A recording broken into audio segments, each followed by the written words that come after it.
Welcome to the deep dive. So, we've all sort of grappled with that terrifying statistic, haven't we?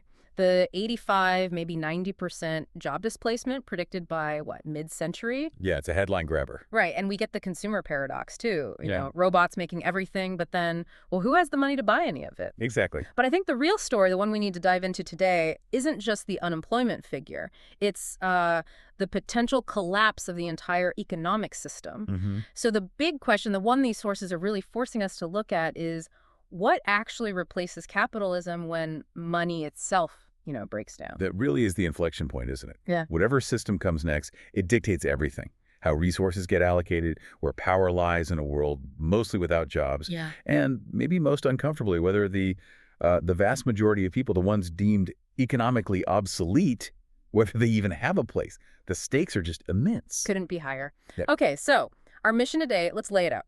First, we need to really understand what money is and why it's projected to fail. Second, explore the possible futures. You've got these control system nightmares versus a more utopian resource-based idea. The two extremes, yeah. And finally, we have to face that really difficult question about, well, what the global elite might decide to do about everyone else.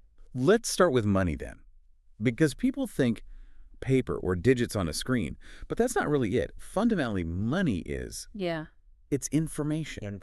Yes, it's a vast, decentralized signaling system, probably the most complex one humans have ever created, coordinating billions of economic actions without, a central command. Okay, give me an example. Make it concrete. Sure, you buy an apple for, say, $2. That little act, it sends a tiny signal up the entire chain, tells farmers, distributors, supermarkets, hey, people want apples, allocate resources here. Right, and if millions do it, the signal gets louder. Exactly. Yeah. Or if a company suddenly pours billions into, I don't know, quantum computing, that's a massive signal. Shift talent, Yeah. materials, research efforts here. Now it directs the whole economy. It's like a global voting system, but with dollars instead of ballots. Precisely. It lets the economy adapt dynamically, shift resources without needing some central planning committee figuring everything out years in advance, which historically doesn't work so well. Okay, so if it's this powerful information system, what causes the breakdown? Why does it fall apart around 2045, according to these analyses? Well, it seems technology kind of hits it from both sides simultaneously.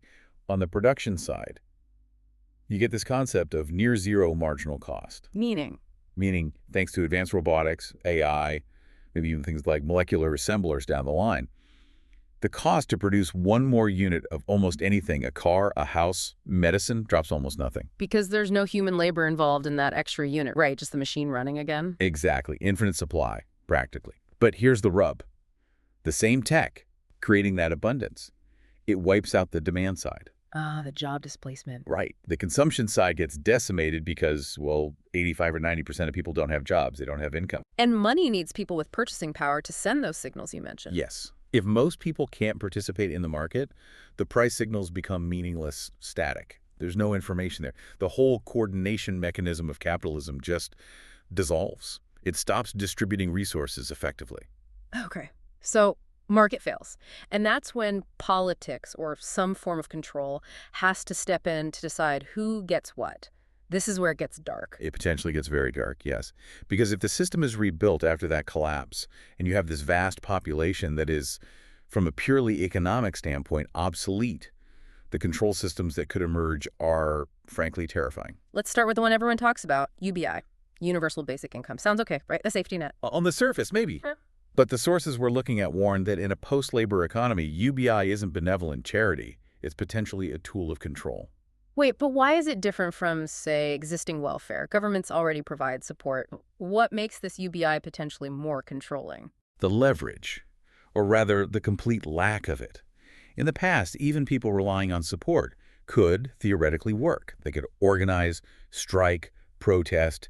They had some kind of leverage, some ability to withhold something the system needed, even if it's just their labor. Okay. But if you are truly economically obsolete, if the system does not need your labor at all, you have zero leverage, absolutely none. So UBI becomes... Permission-based survival. Think about it. Who sets the rules? Who decides the amount? Who decides what you can spend it on? Ah, so it could be tied to a digital wallet, only usable for approved goods, or cut off if you don't meet certain behavioral requirements. Precisely. Comply with these political mandates, these environmental targets, or your survival stipend gets reduced or switched off. And you can't fight back by withdrawing your labor because your labor has no value. Your existence depends entirely on the administrators. Wow. Okay, that flows directly into the next idea, doesn't it? Social credit systems, like taking that compliance idea to the absolute max. Exactly. Extending something like the current Chinese system globally, but potentially far more invasive with future tech. Resource allocation tied directly to your behavior score. So your score dictates your life. High score. Nice apartment, maybe priority medical care, freedom to travel. Low score. You're looking at restrictions, limited food choices, constant surveillance, maybe you can't access certain services or areas. Access to basic resources becomes conditional on pleasing the wisdom. And the standard for pleasing the system could change constantly based on who's in charge or what the algorithm prioritizes. Correct. And underpinning all of this is the potential for total financial surveillance through something like central bank digital currencies or CBDCs, especially if physical cash is eliminated. Right, the cashless society. Every single purchase, every donation, every transaction tracked and analyzed by AI. Your money stops being a private tool. It becomes a digital token that represents permission to transact, permission that can be revoked instantly. And not just revoked after you do something wrong. You mentioned predictive algorithms. Yeah, imagine an AI flagging you as a potential destabilizer because you bought too many books on, say, political philosophy or started networking with known critics. Your account could be frozen before any perceived transgression occurs, just based on pattern analysis. The common thread here, UBI control, social credit, CBDCs, it's this incredible, almost instantaneous consolidation of power. Absolutely. The entity controlling resource allocation, whether it's a world government, a corporation, or an AI, gains godlike power. In the old market system, that control was messy, diffused among billions of decisions. But in these scenarios, it's centralized. One point of control deciding who eats, who has shelter, who stays connected. It's a level of political control that's just never been possible before. And for the masses who've lost their economic value, they lose their political voice too. No leverage means no real say. That is bleak. A genuine nightmare scenario. So let's pivot. If that's the dystopian path, what's the alternative? The sources do talk about a more positive vision, right? Using the same tech for abundance. Yes, they do. This is the concept of a resource-based economy, or RBE. It's positioned as the potential utopia built on post-scarcity. Post-scarcity, meaning we can make enough of everything for everyone. Essentially, yes. The argument is that the same technologies, AI, robotics, advanced 3D, 4D printing, maybe eventually molecular nanotech, they don't just lower costs, they potentially eliminate artificial scarcity altogether. So things like houses, food, medicine, electronics, they could be produced as needed for everyone at virtually no ongoing cost. That's the core idea. The cost becomes negligible once the automated infrastructure is in place. Material scarcity might still exist for some raw elements, but the ability to produce finished goods becomes almost limitless and incredibly efficient. So how does it work day to day? No money, no prices. How do you get what you need? The vision is that money's information role is replaced by a sophisticated global AI coordination system. You need a house designed to certain specs, you request it. Need access to specific foods or medical treatments, you request them. And the AI manages the whole supply chain, tracks resources, ensures sustainability, and just provides it. Right. No price tags, no paychecks. The system allocates resources based on need and presumably some calculation of reasonable desire while optimizing for planetary health. The implications are staggering.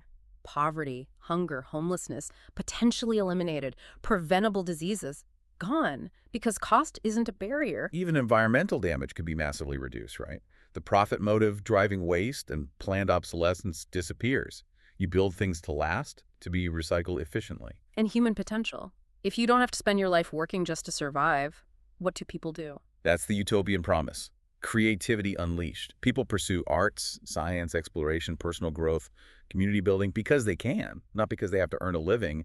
Time is freed up for meaning. It sounds incredible, almost too good to be true. Which usually means there are catches. Even in this utopia, there must be trade-offs, right? Oh, absolutely. The critical analyses point this out very clearly. RBE solves scarcity, but it creates new dilemmas. We have to get real about the implementation. Okay, like what?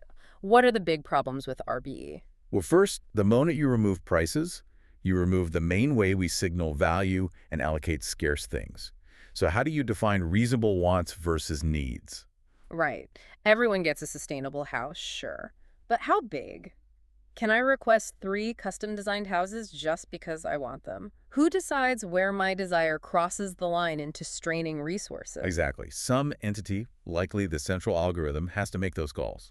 And that means you lose a degree of individual economic freedom, the freedom to choose how to allocate your resources because there are no personal economic resources in the same way. And what about things that are genuinely scarce? Things technology can't just replicate. Perfect example, beachfront property. Robots can't make more coastline, or unique historical artifacts, or even things like human attention. You can't automate meaningful relationships.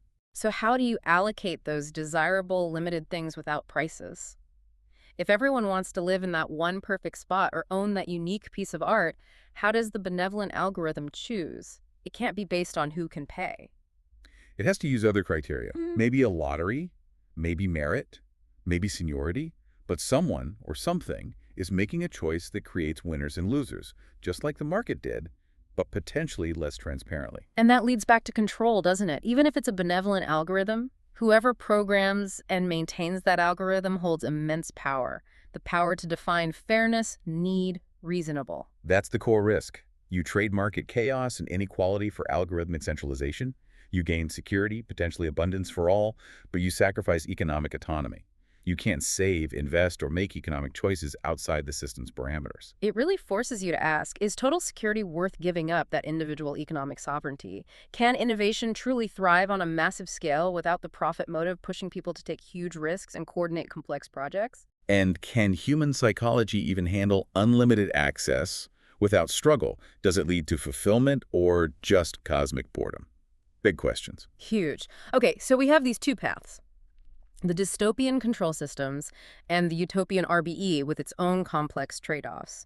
But all of this discussion kind of assumes one thing. It assumes that the people in charge, the elite who will likely control these advanced technologies, that they actually choose to include the masses, the 85–90% who become economically obsolete in any new system. Ah, yes. That brings us to the final and perhaps the most uncomfortable calculation of all.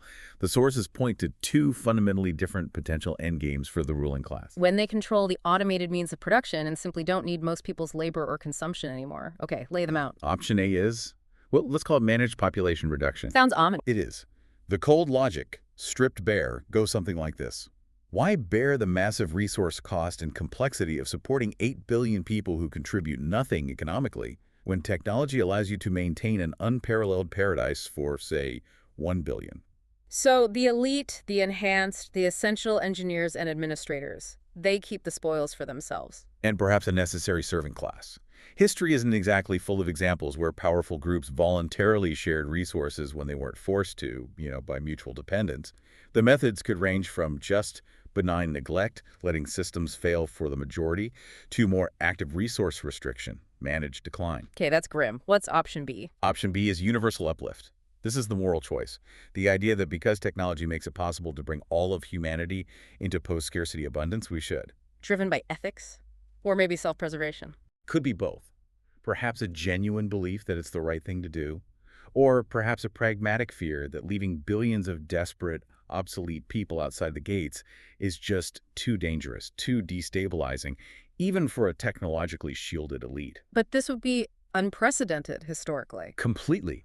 And the absolute key factor, the thing that makes this moment different from any other point in history, is that vanishing mutual dependence. Right. The elite don't need the masses for labor. They don't need them as consumers. They arguably don't even need their tax money if AI manages everything and production is automated. And when that dependency disappears, accountability tends to disappear with it. So the economically obsolete population has 0 leverage, no power to negotiate their share, their rights, even their continued existence. None.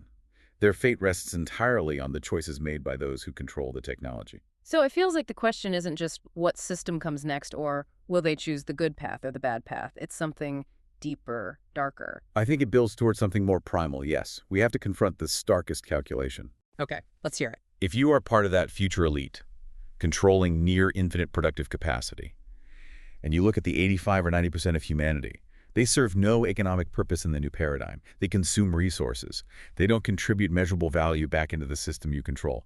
And potentially, they represent a risk instability, dissent, sheer numbers. So the ultimate question you, the listener, need to grapple with is, Given humanity's track record with power and perceived burdens, why would they keep us at all? wow, that's the question, isn't it? It boils down to that. Will technology enable an unprecedented moral leap towards universal uplift? Or will the cold logic of efficiency and resource consolidation lead to something else, managed decline or worse? That choice, perhaps the most significant in human history, is what hangs in the balance.